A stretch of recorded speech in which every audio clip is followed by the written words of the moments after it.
Have you ever had a conversation that changed everything? Let me tell you about a special night that I still think about all the time.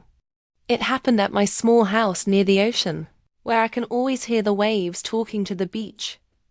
Before I tell you more, I want to know something. Where are you reading this right now?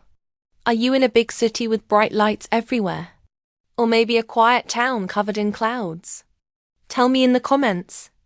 I love imagining all of you in different places, listening to my story. I'm almost 60 years old now. My days are filled with simple things I love. Taking care of my plants in the morning, reading old books by the fire, and enjoying the surprises life brings.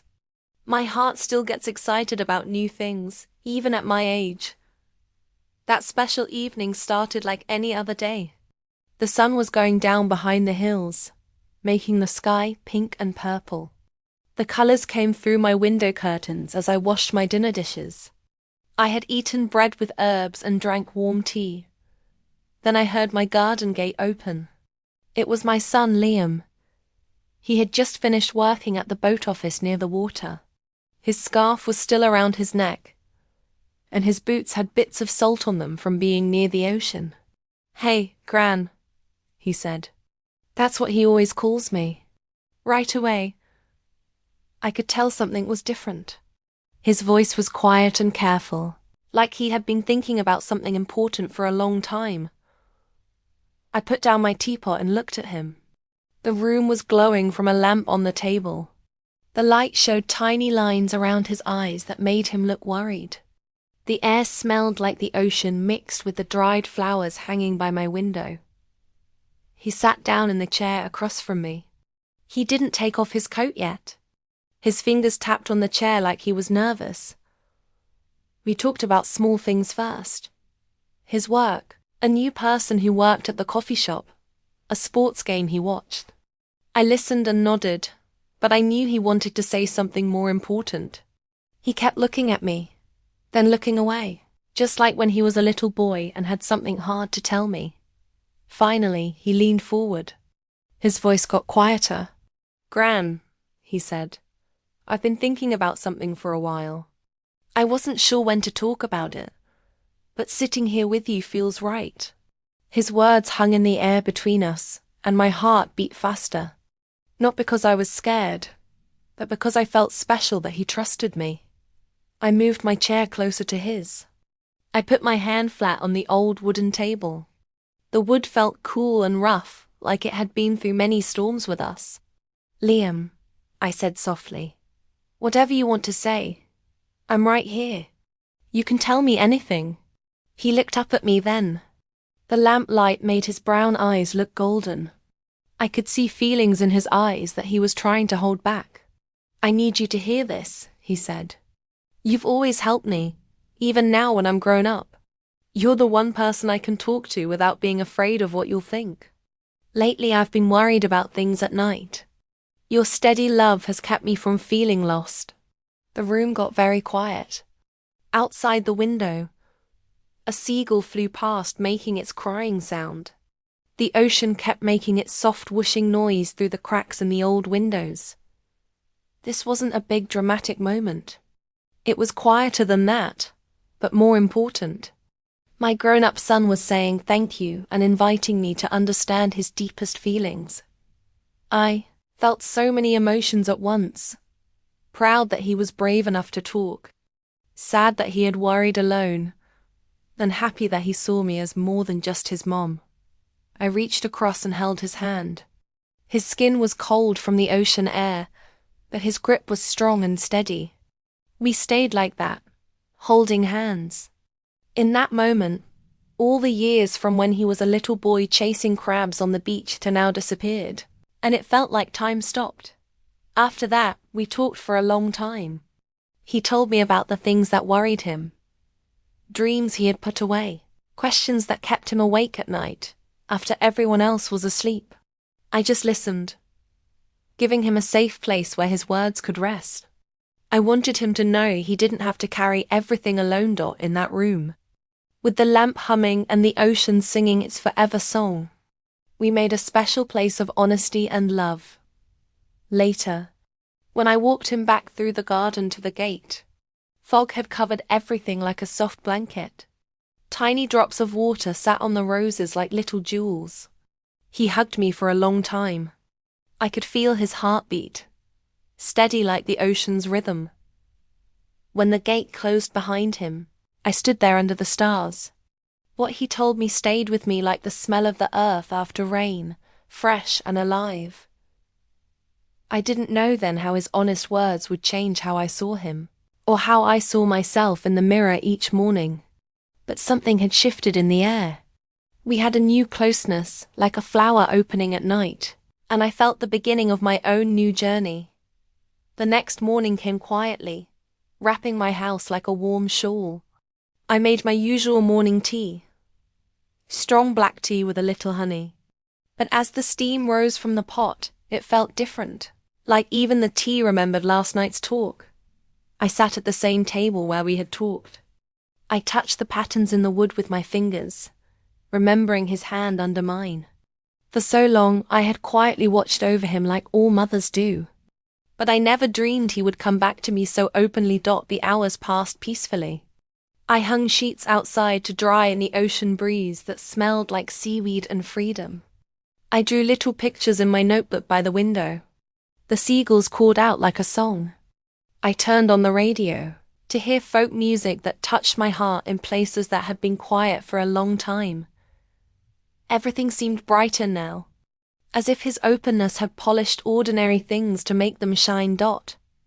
I thought about Liam as a little boy running home from school, his bag swinging, his face bright with excitement about shells he found, or stories about tide pools full of life. Now he was a man making his own way, but still coming back to this home. As evening came again, the phone rang. His voice came through clearly, but with that same soft honesty. "Gran, can I come over tomorrow? There's more I'd like to talk about with you." I said yes right away, without thinking. But after I hung up, I stood there, holding the warm phone. I wasn't worried. Instead, I felt excited and thankful, like waiting for a letter from someone you love. The next day arrived with grey skies and strong winds, the kind that makes you want to light a fire and relax inside. I made a pot of clam soup on the stove. It smelled like sunshine and dreams. When Liam came to the door, he brought flowers, wild pink flowers he picked from the sand dunes.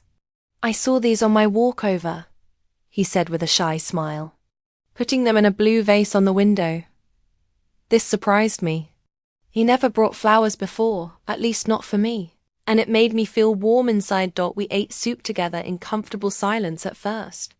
The soup warmed us up from the cold. As the light outside turned dark purple and the house settled into evening, Liam started talking again. He told me about a big decision he had been avoiding for a long time.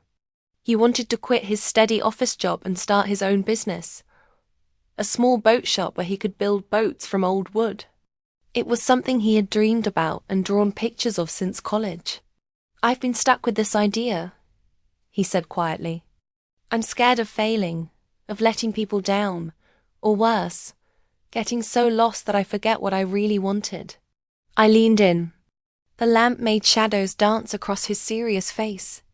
I remembered the young boy who used to balance on pieces of wood on the beach, dreaming out loud about sailing across oceans.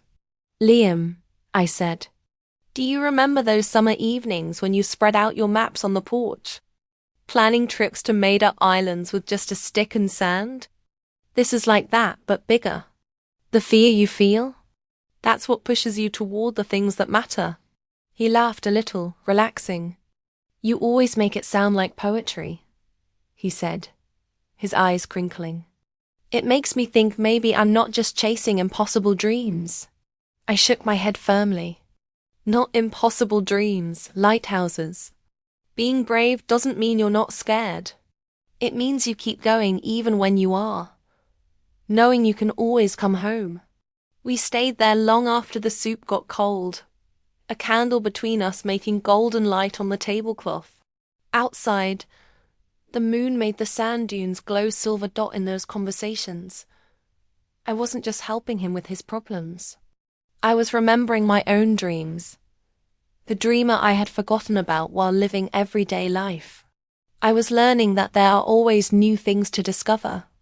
Even when you're older. When he stood up to leave, he hugged me tight and long, like a warm blanket. Without saying anything, "Gran," he whispered into my hair. It's more help than I deserve." But I understood what it meant as I heard his footsteps fade away down the path. I understood from my racing heart and the salty tears on my cheeks. These evening talks weren't just helping him find his way. They were helping me find mine too. I was discovering that I was still full of life under all my years of living. I could still learn and grow through his trust in me. As I turned off the lights and went upstairs, I felt excited. What other adventures might we have together? In the weeks after that, our meetings became part of my regular days, like special markers in my life. When Liam arrived, I always knew by the sound of the gate opening. Everything else seemed to fade away. We would meet in my sunroom as evening came. I'd have cookies covered in sugar like snow, and he'd have stories spilling out like pearls from a broken necklace. I found myself counting the hours until these times together. Being near him helped me in ways I didn't expect. It showed me that relationships, like shells stuck to old boats, get stronger over time. One stormy evening, when wind clawed at the shutters and rain hit the windows in silver sheets, I was making tea when he appeared, soaking wet but calm. He stopped at the door, taking off his raincoat slowly, water dripping on the floor. I watched him. The storm had pushed his dark curls against his forehead, reminding me of the child who used to run through rain, laughing at the clouds. A quiet happiness glowed inside me, not romantic feelings, but the deep grace of being there for someone, of faith that never wavers. "Gran," he said after a while, sitting in his chair with the sun-yellow cushions. "What you said last time, about fear showing us what's important, those words have guided me. I realized I haven't just been avoiding my dream. I've been avoiding really living.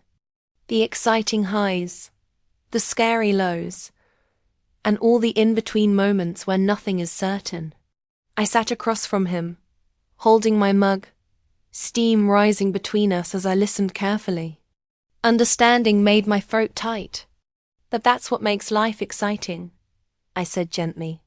"We build walls to protect ourselves from the world, creating fake versions of ourselves until we forget how to just be in those raw, unplanned moments that are truly ours." His lips curved in a small smile. The worry lines on his forehead smoothed out like foam disappearing from the beach. "Exactly," he said. "And it's here, in this place with you, that I remember who I am. I don't need perfect words or to hide the confused parts of me." Our eyes met, and in his eyes I saw everything. The baby I sang songs to, the teenager I helped through hard times, and now a man sharing his truth. I reached across the table again, my hand landing on his like a seagull landing on calm water. It felt familiar but also electric with new understanding beyond words. "I feel that same safe place with you," I said, the words coming out like a released breath. "Being able to say what's real, to be seen as I am. It's rare, like a calm sea. And your trust in sharing this with me is a treasure more valuable than pearls." The room got quiet, the storm outside calmed to a steady tapping, matching the slow rhythm of my heartbeat. In that moment, our connection went beyond just being mother and son. It was two souls honoring the courage of being vulnerable, the sacred space of helping each other. He shifted in his seat, his voice dropping to almost a whisper. "Gran, some nights I think about how I've been too careful with my life, letting fear make too many decisions. But with you, I can say my plans aren't perfect, and that's not weakness. It's freedom. You're not alone in that," I said gently. "We all have empty spaces like that. Letting someone into those unfinished parts of yourself, That's the greatest strength. The night unfolded around us, hours passing like seaweed floating in a peaceful cove. I shared stories I hadn't told in years. Brief storms from when I was young, regrets that appeared like mirages on the horizon, wisdom learned from both happy and sad times. He listened with the serious attention of someone who truly cares, offering no judgment, only the gift of being completely present. Through these conversations, I wasn't just helping him figure out his path. I was finding mine again, reconnecting with the person I had quieted during marriage and motherhood, accepting that older people can still grow and change. When he finally left, the storm had passed, leaving air that felt crisp and new. I stood in the doorway, watching his shape disappear into the moonlit sand dunes, a respectful quiet surrounding me. Another small shift had happened between us, a stronger alliance, a mutual understanding that weakness can forge strength, and that resilience blooms from honest connection. I closed the door gently, letting the house's silence wrap around me like a favorite blanket. Walking back to the sunroom, I felt a new awareness. Our connection had gone beyond words, becoming something essential, peaceful, strong, calling us toward horizons we hadn't yet explored. The days that followed felt lighter and more alive. I noticed small things I usually overlooked, the late afternoon sun making my shell wind chimes glow like fire, the stove's happy purring as dinner cooked, the gentle breezes through the windows carrying stories from far away. Every little thing felt more important now. Echoes of conversations that had quietly changed how I saw Liam and, surprisingly, how I saw myself. The next evening, Liam showed up carrying only an old journal, held like something precious. He looked peaceful. Our meetings had lost their initial awkwardness and settled into a natural rhythm we both needed. The sunroom smelled like fresh-baked oat cakes, golden and crispy with dried cranberries, as I poured jasmine tea into cups decorated with wave patterns. We sat at the table, steam rising like unspoken prayers, and for a moment we didn't talk. The quiet felt full and meaningful. Finally, he looked up at me, steady but gentle. "Gran, I've been thinking about what it means to be completely honest with another person. How rare it is to find safe places like this in life's constant challenges. I came tonight to tell you. A lot of my struggles come from fighting alone. But here, talking with you, I can be myself. No mask, no pretending." I reached across the table once more, our hands meeting in that sacred gesture that connected us through all the changes. "Liam," I said, the truth flowing out like a released river. "It's the same for me. For years I thought being strong meant not showing cracks. You've shown me that courage isn't getting rid of doubt. It's accepting it, letting it shape us instead of trap us." A smile grew on his face, shy but bright, showing both the boy I guided and the man he became. "That's what these evenings do," he said thoughtfully. "It's not just my burden, but ours together. We're not measured by the storms we face or avoid, but by the moments we choose to connect, to be real, to stay in the present." A new gentle rain started outside, covering the world in soft grey, and peace flowed through the room like moonlight on tide pools. The everyday sounds of the house, the stove's murmur, the cup's clear chime, the lamp's soft pulse, became louder, creating a chorus of comfort. This showed that deep meaning lives as much in ordinary moments as in big dramatic ones, if we just pay attention. We talked until the candles burned down to stubs, unfolding memories like heavy fishing nets, dreams floating like ships on glass seas, and fears tamed in twilight's grace. I told him about my own times of hiding, careful secrets during dating, hidden wants during the years of taking care of home and family. He listened with that unwavering presence, giving forgiveness just by paying attention. In his openness, I found not just his relief, but a mirror of myself. I was relearning courage, finding my voice, feeling the beautiful ache of emotions running free. As he got ready to leave, he paused in the doorway, his hand touching the door frame like a blessing. "Gran," he said, his voice quiet as a prayer. For these evening sanctuaries, I hadn't imagined how deep they'd be, or how much you'd mean. A wave of fulfillment rushed through me, wordless and vast, born from the rare gift of giving and receiving equally. "And I, Liam," I replied, "for your brave trust, for traveling these waters together, for letting me be part of your journey." His goodbye smile stayed like an afterglow. Then he merged with the darkness, his footsteps fading away. I closed the door and leaned against it. The rain's rhythm became a cleansing hymn as peace filled every empty space. The house echoed with two sounds at once, empty yet full, as if its walls had absorbed our conversations, holding them in invisible arms. Walking to the living room, I lit a single candle, its light a small dawn in the quiet. There, settled in my comfortable chair, I thought about the past weeks, the subtle change shaping our bond. What started as talk about fear and honesty had grown into an evergreen truth.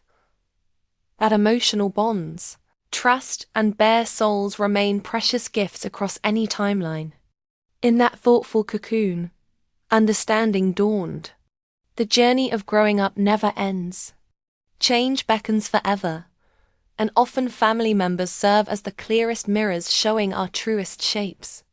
That evening, with rain's whispered prayers against the windows, peace settled on me, a deep calm distilled from knowing that connection, respect, and love can quietly transform even the humblest lives into tapestries of wonder.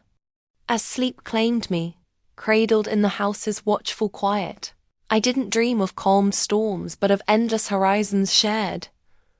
Liam and I, forever voyagers, mapping new stars under skies boundless and kind. In the morning's light, as seagulls announced the sun's climb, I knew our story's pages turned not to an ending, but to infinite chapters yet to come. Each whisper a wave, carrying us forward together.